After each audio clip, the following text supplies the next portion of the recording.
fobia. Os dois termos não têm o mesmo significado, ainda que muitas vezes se estabeleçam confusões entre eles. O medo define-se pelo surgimento de uma reação ansiosa face a determinados estímulos. É uma emoção normal e que todos já experimentamos. Portanto, quando falamos em medos, nos referimos a uma emoção saudável, que pretende alertar o ser humano dos perigos que o rodeiam. Mas e a fobia? A fobia é um medo patológico, específico e intenso, desencadeado por um objeto ou situação que, por si só, não acarreta qualquer perigo. Certo é que o fóbico acaba por ver a sua vida complicar-se, uma vez que as fobias o impedem de ter um dia a dia descontraído. E essa situação pode prolongar-se da infância até a idade adulta. Por isso, Viver Bem de hoje fala sobre fobias na infância. E mais uma vez recebemos ele, Pausanes de Carvalho Filho, médico neurologista, para contribuir com o nosso tema de hoje. Bom dia, doutor. Bom dia.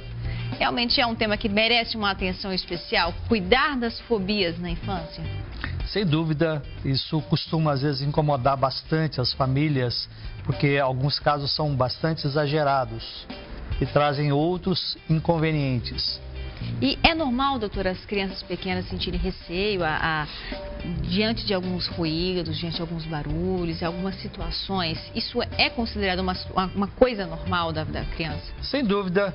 Então, as crianças, assim que elas nascem, elas têm bastante medo. E tudo para elas é estranho. O mundo é estranho. O mundo parece ser bastante agressivo. Então, um simples ruído, um pequeno movimento ou um movimento anormal da mãe estando com a criança já é suficiente para ela esboçar uma reação de medo. Inclusive, para a gente falar dessa situação comum até na infância, né, doutor? Queria convidar o senhor para o nosso plasma para a gente mostrar aqui os medos mais comuns, para os pais entenderem qual é o momento que aquilo passa do normal ou não. Separamos aqui os medos mais comuns na infância e eu queria que o senhor comentasse cada um deles um pouquinho para a gente. Medo dos animais. Acontece, né, doutor? Bastante frequente. Então, algumas crianças, é claro, têm um medo mais exagerado de alguns animais do que de outros. Mas isso é extremamente variável e não tem como a gente dizer assim, esse medo é normal, esse medo é fora do normal. Tá? O que varia é a intensidade do medo. Então, é a intensidade do medo que faz com que isso seja admitido como uma coisa normal ou não normal.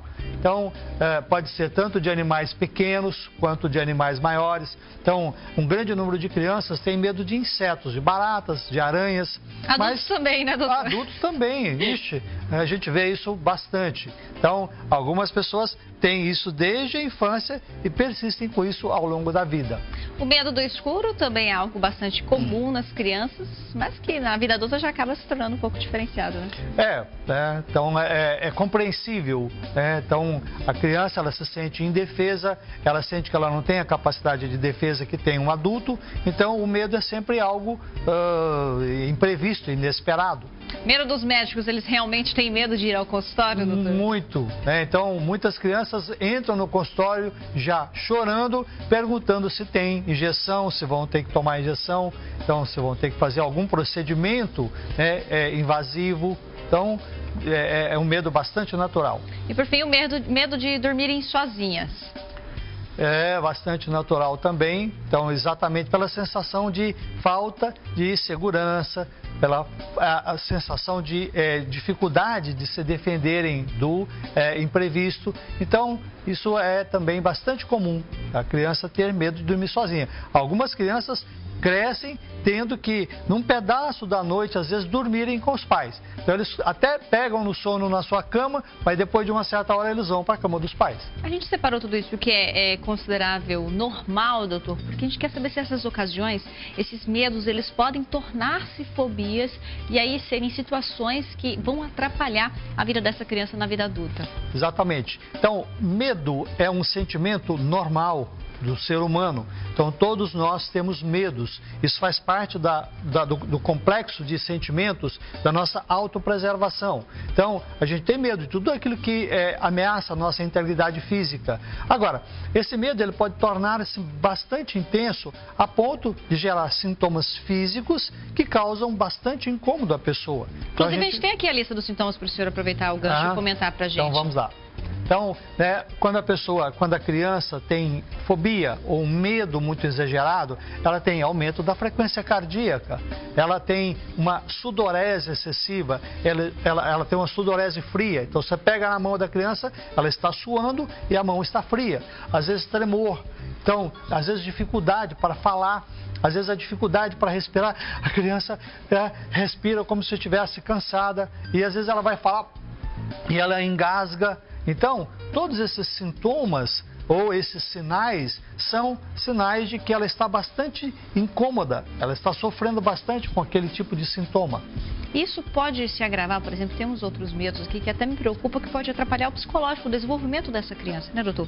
Por exemplo, o medo de perder o controle ou enlouquecer, medo de morrer, tudo isso pode, de certa forma, influenciar ali no convívio dessa criança com outras crianças, nas suas atividades normais dessa fase? Com certeza. Por quê? Porque esse medo exagerado, ele gera insegurança. Então a pessoa fica insegura.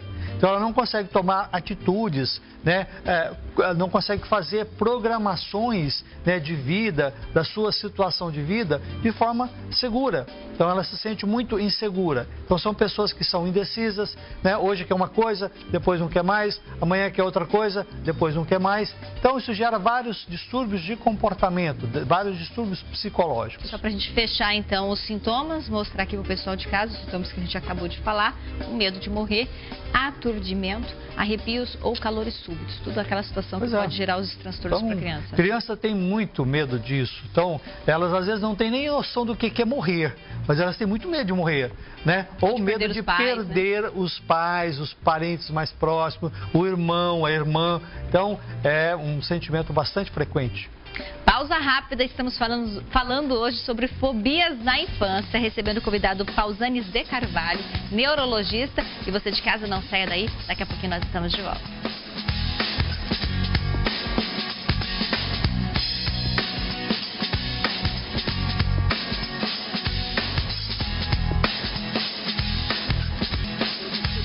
De volta com o nosso programa hoje falando sobre fobias na infância. E a que ponto, doutora, as fobias elas impedem o desenvolvimento psicológico normal das crianças?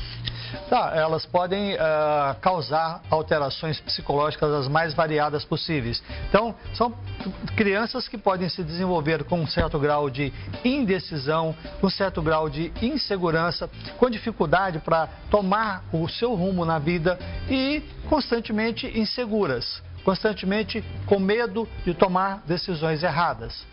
E quase todas as crianças, na sua evolução psicológica normal, atravessam uma série de etapas nas quais sentem medo perante determinadas situações ou objetos. Nós colocamos aqui uma espécie de linha do tempo para falarmos então um pouco desses medos em cada fase da vida desta criança. Doutor, eu queria que o senhor comentasse, por favor.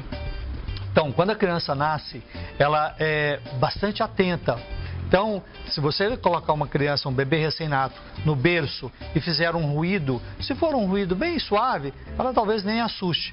Mas se for um ruído mais incômodo, mais intenso, ela pode assustar. E esse pode até ser um sinal clínico de algumas patologias. Então, algumas crianças que têm problemas neurológicos, elas vão ter um susto muito maior. Elas vão reagir com muita intensidade e com um susto estranho, às vezes fazendo movimentos, né, anômalos. Então, isso são sinais neurológicos que podem, às vezes, ser valorizados. Então, é natural, é normal que um bebê até uma certa idade, reaja a qualquer estímulo sonoro, algum movimento, algum ruído, de forma leve, discreta. Mas se for muito intenso, pode ser sinal de algum problema mais importante. Aos 6 meses, isso continua na vida do bebê, né, doutor? Então, até uma certa idade, toda criança reage de uma forma pessoal, particular, a determinados ruídos, a determinadas situações. Até os 8 meses, a criança ela tem um determinado medo também de pessoas e situações estranhas. É comum a criança estranhar, né? Muito comum. Então a criança, né, todas as famílias sabem disso. Então a criança, o bebê às vezes não aceita ir com uma outra pessoa que não seja da família. Então, às vezes quando você vai entregar uma criança para uma outra pessoa que está visitando, e a criança abre a boca, começa a chorar. Normalmente tem uma que aceita mais do que a outra? Isso é pessoal, é particular, então não tem porquê e não tem assim um padrão para você dizer assim, toda criança com essa idade tem que ser desse jeito. Não, cada pessoa é de um jeito diferente, cada bebê tem um comportamento diferente. E aí por volta dos 4 anos ela começa a apresentar aqueles medos que nós até mostramos no início, os medos mais comuns para uma criança. Sim, então esses medos, eles são previsíveis. Então, depois de uma certa idade, a gente já sabe que a criança vai ter medo de certas coisas. Agora, como eu falei, medo é uma quantidade, tem uma quantidade que a gente aceita como normal. Quando isso ultrapassa esse normal, a gente acha que isso é uma patologia e que pode gerar outros problemas. Então, até uma certa idade, todos nós temos medos. Mas e aí, quando que o pai ele vai saber o momento? Meu filho tem um medo que está passando do normal, está atrapalhando a vida dele. Quando eu vou levá-lo ao especialista? Quando eu vou buscar ajuda nesse sentido? Em medicina, a gente diz o seguinte, né? Não é muito fácil você estabelecer até que ponto uma coisa pode ser aceita como normal. Até que ponto, né, uma determinada atitude, um determinado comportamento pode ser aceito como normal.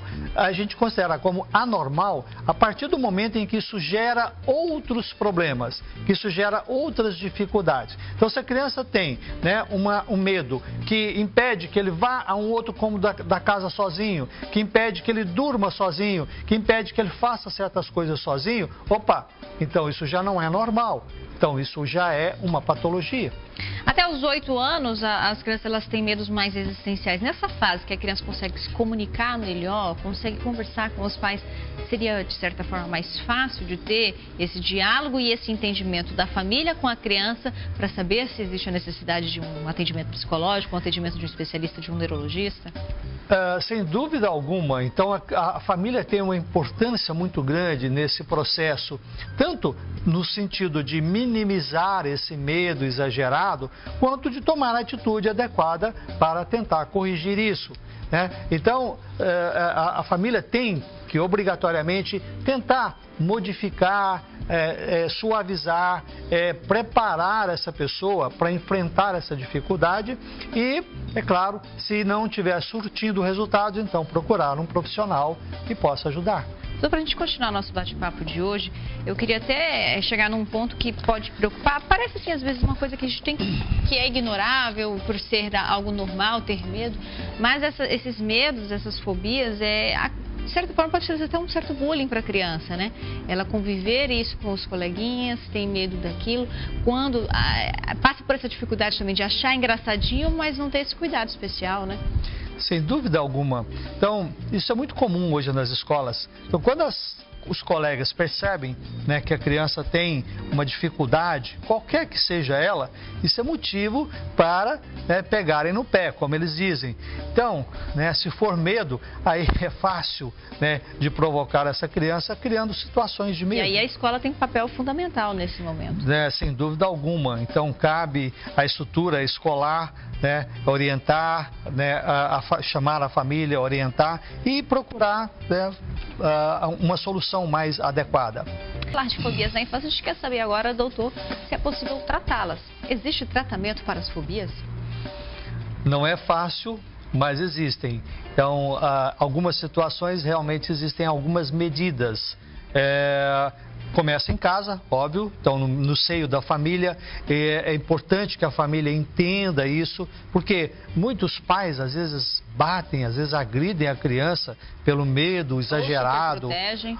Ou o contrário, né? Então às vezes superprotege ou até intensifica, né, esse medo. Então, começa em casa esse tratamento. Agora, muitas situações exigem um acompanhamento psicoterápico e muitas exigem um acompanhamento médico.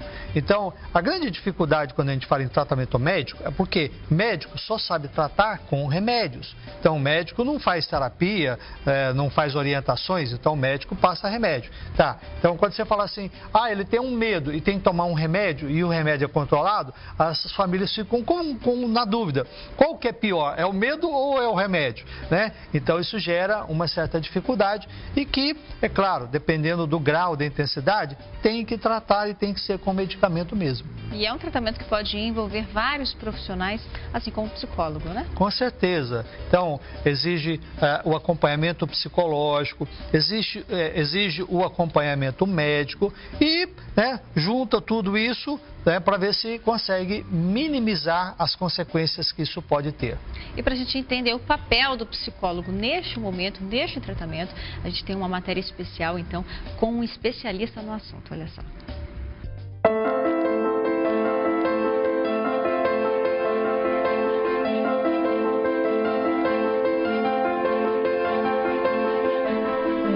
Ele aparece já nos primeiros meses da criança, né? Só que conforme a criança vai se desenvolvendo, esse medo ele vai tomando outra forma, né? O que a gente pode pensar de uma criança recém-nascida? Ruídos fortes, inesperados, pessoas estranhas, sem ser as pessoas do convívio, já causam essa sensação de medo na criança, só que não é tão elaborada. Conforme ela vai crescendo, né? Esse medo vai tomando uma outra proporção. O medo, ele vai trazer algumas privações. Por exemplo, assim, eu tenho medo de cachorro e eu não chego perto do animal. Quando a gente tem a fobia, é uma situação mais agravada, ou seja, né, eu não vou apenas não chegar perto, eu vou ter sensações fisiológicas, né, então eu vou começar a suar, o meu coração vai acelerar, né, o batimento cardíaco vai ficar muito acelerado, tremores nas mãos, aí de repente eu não consigo mais fazer aquilo que eu queria fazer. Tem um animal ali, eu estava indo numa festinha de aniversário, a criança chegou na casa, tem um cachorro, ela não simplesmente fica longe, ela já não quer mais ir, ela começa a chorar, ela deixa de frequentar lugares. A partir do momento que o medo ou a fobia altera humor, comportamento e rotina, aí eu preciso olhar com mais cuidado, né? A intensidade disso. O que seria o humor? Uma criança entristecida, uma criança que não tem disposição para nada. Comportamento, uma criança pegajosa, uma criança dependente. E a rotina, a criança que deixa de fazer certas situações por conta do medo, da ansiedade ou da fobia. Eu percebi que isso está acontecendo de forma muito intensa. O primeiro passo é o pai e a mãe, que é a rede de confiança da criança, se colocar à disposição. Tentar conversar com o filho e trazer uma reflexão. Por que isso está acontecendo? Como que eu posso te ajudar? Se perceber que a situação é grave, né, e que apenas o diálogo não é o suficiente, encaminhar para um profissional da saúde. Tudo aquilo que não é elaborado, tudo aquilo que na infância, de certa forma, fica uma imagem de trauma, né, de não elaboração, pode trazer resquícios no desenvolvimento, né, na adolescência e depois na vida adulta.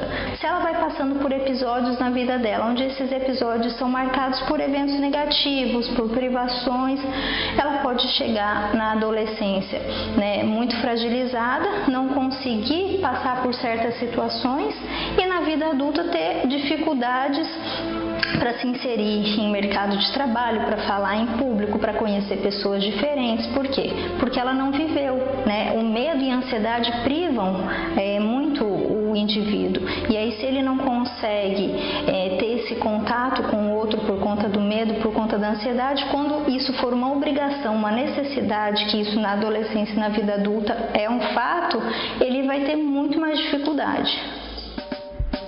Então, existem explicações científicas para o desenvolvimento desse medo? É o ambiente, é a situação, é os pais que podem passar isso para a criança?